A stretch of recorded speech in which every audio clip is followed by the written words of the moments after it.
wabarakatuh. Alhamdulillahirabbil alamin. Segala puji bagi Allah Subhanahu wa taala yang telah melimpahkan karunia-Nya sehingga pada siang yang berbahagia ini kita bersama-sama dapat menghadiri kegiatan berbagi praktik baik komunitas belajar SD 03 Kampung Sari dengan keadaan sehat, dan semoga kegiatan pada siang hari ini mendapatkan ridho dari Allah Subhanahu wa taala. Allahumma amin. Salam salawat semoga tercurahkan kepada junjungan kita Nabi Allah Muhammad sallallahu alaihi wasallam beserta para keluarga dan sahabat yang telah memberikan uswatun hasanah untuk kita semua, dan semoga kita termasuk umat yang mendapatkan syafaat yaumul akhir nanti. Allahumma amin. Bapak, Ibu guru yang saya hormati, sebelumnya mohon maaf saya di sini paling junior nih untuk pemateri yang ketiga, karena pemateri yang pertama tadi sudah disampaikan Ibu Fitri Lastiri yang luar biasa, dan dilanjutkan Ibu Hersi yang juga luar biasa sekali dengan jam terbang dan pengalamannya. Dan di materi yang ketiga ini saya hanya sebagai penggembira pupuk bawang. Saya dari belajar di siang hari ini di komunitas belajar SD 03 Kampung Sari. Semoga materi yang akan saya sampaikan sedikit dapat memberikan manfaat untuk Bapak Ibu guru semuanya. Bapak Ibu guru yang saya hormati, di sini saya akan menyampaikan yaitu pembelajaran berdiferensiasi. Nah, tentu Bapak Ibu guru tidak asing dengan istilah pembelajaran berdiferensiasi. Betul Bapak Ibu? Sudah betul asing ya? Apalagi di kurikulum Merdeka, pembelajaran berdiferensiasi sangat ditekankan. Mesti Bapak Ibu sudah mengetahui, sudah banyak membaca literasinya. Di sini saya hanya menambahkan sedikit mawon. Nah, lanjut. Nah, ini sedikit perkenalan. Nama saya tadi belum perkenalan di awal. Nama saya Rasid Zailani. Di SD 03 Kampung Sari saya mengaku sebagai guru agama Islam. Di sini saya sejak tahun 2018 WP di SD 03 Kampung Sari, dan alhamdulillah sampai saat ini masih di SD 03 Kampung Sari. Alamat di Wonogiri Bapak Ibu, tapi berbatasan dengan Jatipuro. Terus sedikit perkenalan dari saya, langsung mawon. Nah, ini pembelajaran diferensiasi. Tentu kata diferensiasi itu sudah tidak asing. Kira-kira diferensiasi itu secara bahasa itu artinya apa nih Bapak Ibu? Different kalau bahasa Inggrisnya. Iya betul, berbeda. Nah, diferensiasi itu berbeda. Nah, kita sebagai guru di sekolah tentu menghadapi setiap harinya menghadapi peserta didik yang berbeda. Dalam satu kelas orang tuanya beda, alamatnya berbeda, keseharian berbeda, lingkungannya berbeda. Tentu ini akan membawa kita mengalami apa gitu? Ibaratnya kita melihat peserta didik itu nggak bisa melihat dalam satu sisi. Kita harus memperhatikan perbedaan-perbedaan peserta didik sehingga dalam proses pembelajaran kita dapat mengakomodasi dari perbedaan peserta didik itu untuk mencapai tujuan pembelajaran yang kita targetkan. Nah, kenapa pembelajaran diferensiasi itu harus diterapkan?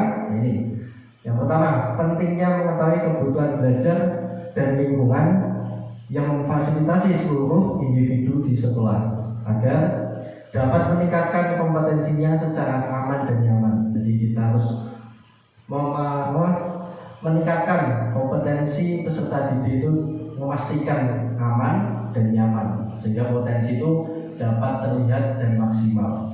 Lalu tujuannya pembelajaran diferensiasi itu tujuannya untuk mengakomodasi kebutuhan belajar murid yang berbeda. Jadi kita nggak bisa memaksakan siswa itu sama karena setiap siswa memiliki perbedaan. Nah, bagaimana cara melakukan pembelajaran berdiferensiasi? Nah, ini strateginya adalah yang pertama ada diferensiasi konten, diferensiasi proses dan diferensiasi produk. Ini sedikit gambarannya. Lanjut Bu. Nah yang pertama, kebutuhan belajar murid atau peserta didik. Nah ini menjadi patokan kita dalam menerapkan pembelajaran diferensiasi. Nah, sebelum saya masuk di materi ini, saya akan sedikit meringkas. Dalam pembelajaran diferensiasi itu terdapat 7 siklus. Ya. Yang pertama, kalau dalam kurikulum itu yang pertama ada tujuan pembelajaran. Nah, tujuan pembelajaran ini tentu berakar dari yang namanya capaian pembelajaran dalam kurikulum merdeka. Ya. Jadi capaian pembelajaran itu setiap fase ada di SDG, ada fase A, fase B, dan fase C. Fase A itu untuk kelas berapa nih Pak Bu? Ya 1, 2. Fase B 3 dan 4 dan fase C 5 dan 6. Nah, dalam setiap fasenya terdapat capaian pembelajaran. Nah, capaian pembelajaran itu sudah ditentukan dari pemerintah. Kita tidak bisa mengganti, tapi kita dapat menyusun tujuan pembelajaran. Nah, yang pertama kita memastikan tujuan pembelajaran yang akan kita sampaikan. Yang kedua adalah ini dari siswa kita harus melakukan langkah pertama apa? Melaksanakan asesmen diagnostik. Betul sekali. Nah kita langkah awal melakukan asesmen diagnostik. Nah asesmen ini biasanya dilakukan idealnya dilakukan awal tahun pembelajaran itu awalnya. Terus yang ketiga, setelah asesmen diagnostik itu ada yang namanya apa? Yang ketiga, nah ada kebutuhan belajar peserta didik. Jadi dari asesmen diagnostik tersebut yang kita susun terlihat kebutuhan belajar peserta didik, terlihat kesiapan belajarnya, terlihat minat peserta didik, dan terlihat profil belajar peserta didik. Setelah ini lanjut siklus yang keempat, kita melaksanakan diferensiasi konten apa yang akan kita sampaikan. Terus yang kelima diferensiasi proses, dan yang keenam sebagai asesmen ada diferensiasi produk, dan yang terakhir evaluasi dan ketujuh. Nah itu sedikit gambaran siklus dari pembelajaran diferensiasi. Nah profil belajar murid yang pertama nih, profil belajar murid. Nah ini profil murid itu berbeda-beda. Kira-kira apa nih profil peserta didik itu yang bisa dilihat profilnya? Profilnya apa? Tentu biasanya ya profil peserta itu gaya belajar.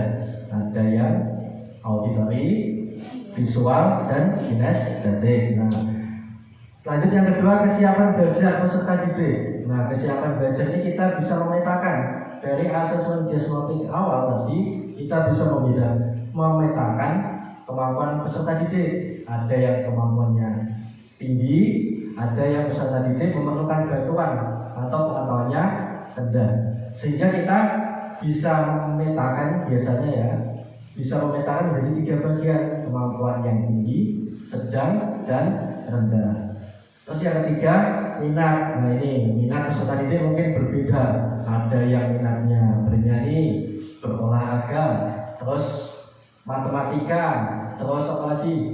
Biasanya berdiskusi ya secara verbalis seperti itu. Nah ini lanjut. Nah ini ya kesiapan belajar. Yang pertama ini kita memastikan kesiapan belajar peserta didik yang ada di kelas kita itu bersifat apa? Mendasar atau lebih ke transformatif. Terus konkret, kemampuannya konkret atau ke abstrak. Terus sederhana atau sudah kompleks. Lanjut, kemampuannya terstruktur atau sudah terbuka, tergantung atau sudah mampu mandiri, lambat atau sudah cepat. Ini perlu kita perhatikan. Lanjut.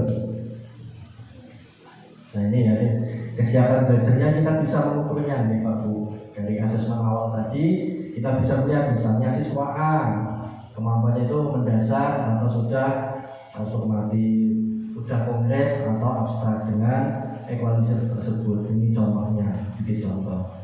Lanjut. Nah, untuk minat peserta didik di sekolah itu biasanya ada dua kemungkinan. Yang pertama minat secara situasional dan yang kedua minat individu. Nah, kalau situasional biasanya kalau guru itu menyampaikan sesuatu hal itu bisa mempengaruhi peserta didik untuk mengikuti minatnya. Misalnya Pak Dani voli ya kan, bisa bermain voli yang sangat baik, terus di sekolah memamerkan skillnya. Nah, peserta didik mendekat, nah, itu bisa mempengaruhi secara situasional. Peserta didik melihat Pak Dani bermain voli langsung memiliki minat ingin mengikuti jejaknya seperti itu. Nah, kalau minat secara individu itu secara bawaan ya. Jadi sejak kecil biasanya senang bernyanyi, menari, atau berkarya, nah itu melukis, menggambar, itu minat bawaan dari anak tersebut. Bisa dikatakan minat secara individu. Lanjut. Nah, ini area minat ya. Ada area minat kegemaran sama ekspresi yang saya sampaikan sedikit tadi. Kalau kegemaran itu ada seni, literatur, teknologi, dan yang lainnya. Kalau ekspresi ini lisan, tertulis, ngajar bangun, artistik, abstrak, ini perbedaan dari minat. Ini lanjut mau ya. Nah, ini menarik minat peserta didik. Nah, ini ya, yang pertama, kenapa kita harus menarik minat peserta didik? Yang pertama, menciptakan situasi pembelajaran yang menarik. Jadi perhatian murid misalnya dengan humor, lelucon, menciptakan kejutan-kejutan, ini dapat memberikan minat, jadi siswa itu bisa tertarik. Yang kedua, menciptakan konteks pembelajaran yang dikaitkan dengan minat individu.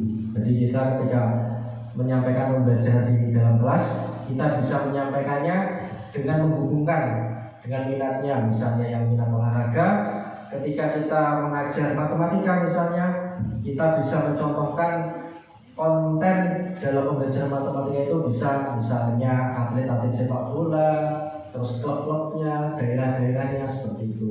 Jadi peserta didik yang memiliki minat tersebut akan lebih terfokuskan. Terus yang ketiga, mengkomunikasikan nilai manfaat dari apa yang dipelajari peserta didik.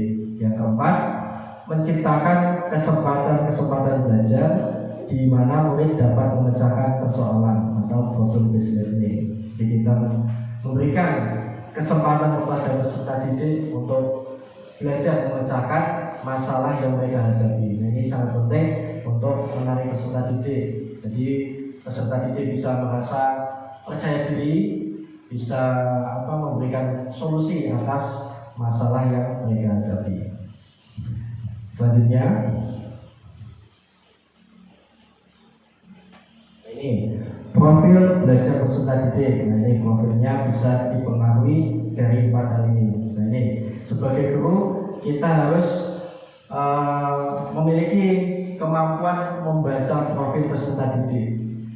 Yang pertama ada preferensi terhadap lingkungan ya. Jadi peserta didik memiliki lingkungan yang berbeda, tentu kebiasaan sikapnya juga akan berbeda dari peserta didik yang lain. Yang kedua pengaruh budaya. Nah, ini kalau di daerah kita budayanya kan mayoritas Jawa, jadi ini nggak ada perbedaan yang kompleks. Kalau di kota-kota sosial budaya itu sangat berpengaruh. Yang ketiga gaya belajar. Nah, ini tadi gaya belajar yang auditory, yang suka mendengarkan, visual, yang bisa melihat. Terus yang ketiga kinestetik, yang senang berkarya, ya, menggunakan kemampuan kinestetiknya.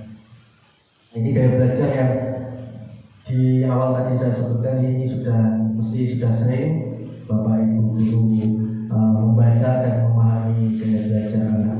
Sudah pernah belum untuk melakukan pemetaan peserta didik, gaya belajar peserta didik?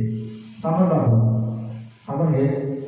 Misalnya siswa A senang nyanyi, atau siswa B suka berhitung. Nah, itu sebagai asesmen awal itu sangat penting ya.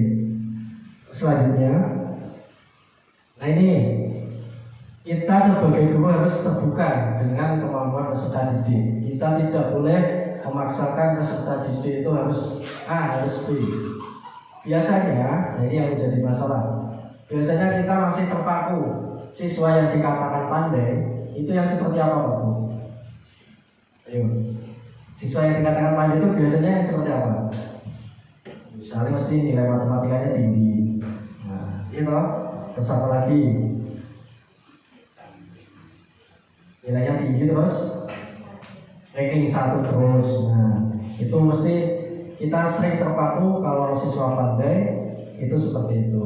Nah, sebagai guru kita harus secara terbuka, kita harus menyadari bahwa masing-masing siswa itu memiliki kecerdasan yang berbeda-beda. Nah, ini dalam bukunya tokoh Howard Gardner, ini tokoh psikologi sosial dalam bukunya Frame of Mind. Ini awalnya beliau mencetuskan ada 7 kecerdasan majemuk. Yang pertama verbal linguistik, yang kedua logis matematik, yang ketiga visual spasial, yang keempat musik, yang kelima kinestetik, yang keenam interpersonal, yang ketujuh intrapersonal. Nah ini. Terus secara perkembangan zaman di tahun 1998 itu dilengkapi menjadi 9 kecerdasan majemuk ditambah naturalis, dan yang terakhir spiritual eksistensial. Nah ini tokoh psikologi sosial yang menggambarkan setiap manusia itu memiliki kecerdasan yang berbeda. Nah, dari ke-9 kecerdasan majemuk ini tentu peserta didik memiliki kecerdasan yang berbeda seperti yang digambarkan di depan. Jadi kita tidak boleh memaksakan peserta didik harus A, harus B, itu nggak boleh. Nah, ini di dalam Kultur Merdeka pentingnya menerapkan pembelajaran berdiferensiasi untuk memfasilitasi kemampuan kecerdasan yang berbeda, yang unik, yang dimiliki oleh peserta didik. Biasanya kalau verbal linguistik itu siswanya suka berbicara, suka berdiskusi, itu percaya diri berbicara di depan. Kalau logis matematik tentu yang berkaitan dengan angka ya, berhitung, mengumpulkan bilangan, yang hubungannya dengan angka, sains. Terus kalau visual spasial itu biasanya berkaitan dengan apa, Pak Bu? Kalau visual spasial biasanya dengan dekorasi, gambar-gambar bangunan seperti itu, yang lebih cenderung ke arsitektur. Itu visual spasial. Musik, ya senang bernyanyi, terus bermain musik, itu. Kalau kinestetik ya olahraga, itu termasuk kinestetik. Interpersonal, nah itu kalau interpersonal itu lebih ke kemampuan dengan orang banyak, jadi bisa membawa dirinya di tengah-tengah orang banyak, tidak minder, percaya diri, itu interpersonal. Kalau intrapersonal itu lebih bagaimana? Kalau intrapersonal kebalikannya, konsentrasinya biasanya kalau belajarnya sendiri itu lebih konsentrasi. Kalau terganggu keramaian dari sekitarnya itu akan terganggu. Itu biasanya kecerdasannya intrapersonal. Naturalis suka apa? Naturalis tanaman, suka tanaman, hijau-hijauan, pegunungan, alam ya bersifat natural. Kalau eksistensial apa? Di gambar ada apa eksistensial?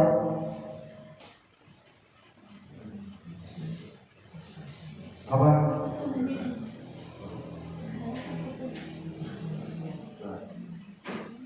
Apa nih eksistensial?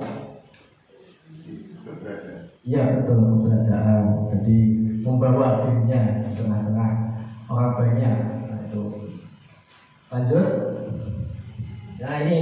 Terus setelah kita memahami pembelajaran berdiferensiasi, kita sudah melakukan asesmen diagnostik di awal, kita mengetahui kesiapan belajar peserta didik. Nah, kita sudah memahami kecerdasan yang kita hadapi sebagai guru di tengah-tengah peserta didik kita. Selanjutnya adalah langkah kita, strategi pembelajaran berdiferensiasi. Bagaimana? Selanjutnya nanti.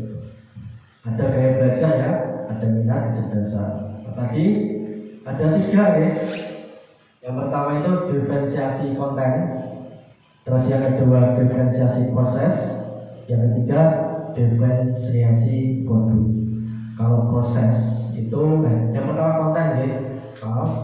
Diferensiasi konten itu adalah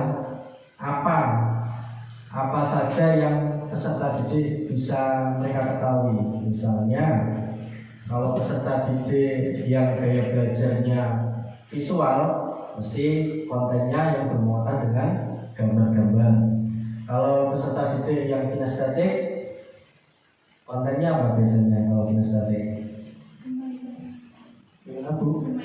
Iya, bermain peran atau menyusun permainan apalah. Ada bisa mapping seperti itu, yang melibatkan gerak anggota tubuh peserta didik. Kalau yang auditori, itu dengan suara atau dengan menggunakan suara yang keras. Lalu diferensiasi proses. Nah, ini proses ini bagaimana cara peserta didik mendapatkan pengetahuannya. Kita sebagai guru harus menyusunnya. Langkahnya bagaimana agar dari kesiapan belajar peserta didik kita menggunakan metodologi bagaimana prosesnya agar kemampuan peserta didik itu bisa maksimal. Ya, misalnya prosesnya, contohnya bagaimana ya? Kalau kesiapan belajarnya lebih ke visual, itu biasanya bagaimana prosesnya? Mengamati gambar, mengamati video, itu termasuk diferensiasi proses. Nah, sedikit contohnya. Lalu produk itu adalah bagaimana peserta didik itu dapat membuktikan hasil dari pengetahuannya. Jadi ketika siswa itu sudah belajar di dalam kelas, itu bagaimana mereka membuktikan kalau siswa itu sudah memahami materi yang diajarkan guru. Tentu setiap kecerdasan yang mereka miliki akan menghasilkan produk-produk yang berbeda. Ada yang berupa gambar, memvisualisasikan pengetahuannya, terus menggunakan mapping, terus bermain peran, seperti itu. Lanjut. Nah, ini ya tadi sudah sedikit saya singgung. Kalau diferensiasi proses itu bisa membaca buku, lihat video, wawancara, mengamati lingkungan, bisa belajar mandiri, berkelompok, tukar sebaya. Ini strateginya. Lanjut, yang kedua. Ini untuk diferensiasi konten, misalnya aktivitas bisa sama dengan konten yang berbeda. Contohnya berbicara tentang tema yang dibahas dengan konten yang berbeda. Pengalaman naik kendaraan. Mesti setiap siswa itu kalau ada pengalaman, cara menyampaikannya berbeda. Lanjut. Nah, ini tuh produknya. Nah, ini memperhatikan minat dan kecerdasan majemuk murid yang tadi ada 9 tadi. Contohnya membuat karya tentang alat transportasi.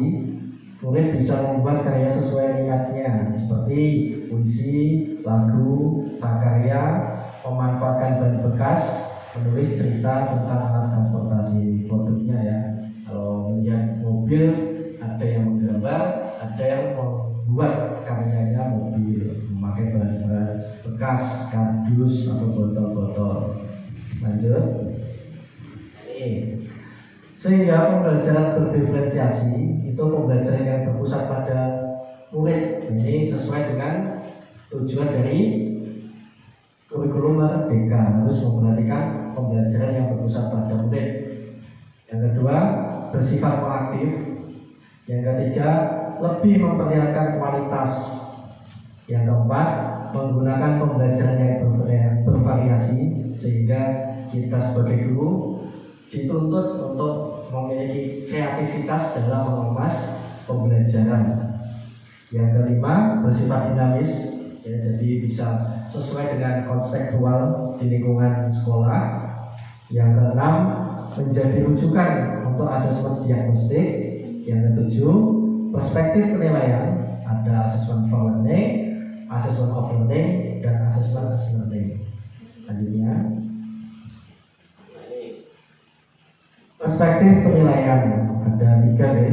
Ada assessment for learning, yaitu penilaian yang dilakukan selama berlangsungnya proses pembelajaran, biasanya digunakan sebagai dasar untuk melakukan perbaikan proses belajar. Mengajar berfungsi sebagai penilaian formatif, jadi assessment for learning ini sebagai penilaian formatif. Yang kedua, assessment of learning, penilaian yang dilaksanakan setelah proses pembelajaran selesai. Ini berfungsi sebagai penilaian sumatif. Dan yang ketiga, assessment as learning, penilaian sebagai proses belajar dan melibatkan murid-murid secara aktif dalam kegiatan penilaian tersebut. Penilaian ini sebagai penilaian formatif. Selanjutnya, lanjut. Nah, selanjutnya terima kasih. Nah, sedikit itu yang dapat saya sampaikan ya Pak Bu. Jadi pembelajaran berdiferensiasi itu dapat memantapkan potensi peserta didik. Ada tantangannya kita sebagai guru dalam pembelajaran berdiferensiasi. Kita harus mengemas materinya itu, kita harus mengemas sesuai dengan kesiapan belajar anak-anak yang kita hadapi setiap harinya. Kita menyiapkan konten yang menarik, konten yang berbeda, kita melaksanakan proses juga yang berbeda-beda yang berkaitan dengan materi ajar yang kita sampaikan. Tentu ini tidak mudah bagi kita sebagai guru untuk melaksanakan pembelajaran berdiferensiasi, tetapi bisa kita coba, kita bisa mencoba di kelasnya masing-masing bagaimana cara menerapkan pembelajaran berdiferensiasi ini untuk memantapkan potensi peserta didik, sehingga peserta didik yang memiliki potensi itu tidak terpendam, bisa berkembang dalam apa? Dalam jenjang pendidikan selanjutnya, misalnya dari SD bisa berlanjut di SMP dan SMA dan seterusnya seperti itu, sehingga peserta didik dapat menemukan jati dirinya, dapat memantapkan potensinya, mereka bisa berhasil dalam pembelajaran. Sekian yang dapat saya sampaikan, banyak kekurangannya mohon maaf karena di sini jadi saya masih belajar, ada lebihnya datangnya dari Allah Subhanahu Wa Taala. Akhir kelam saya tutup ya karena waktunya sudah siang, nanti keburu hujan deras karena beberapa hari ini turun hujan. Dengan taufik wal hidayah. Wassalamualaikum warahmatullahi wabarakatuh.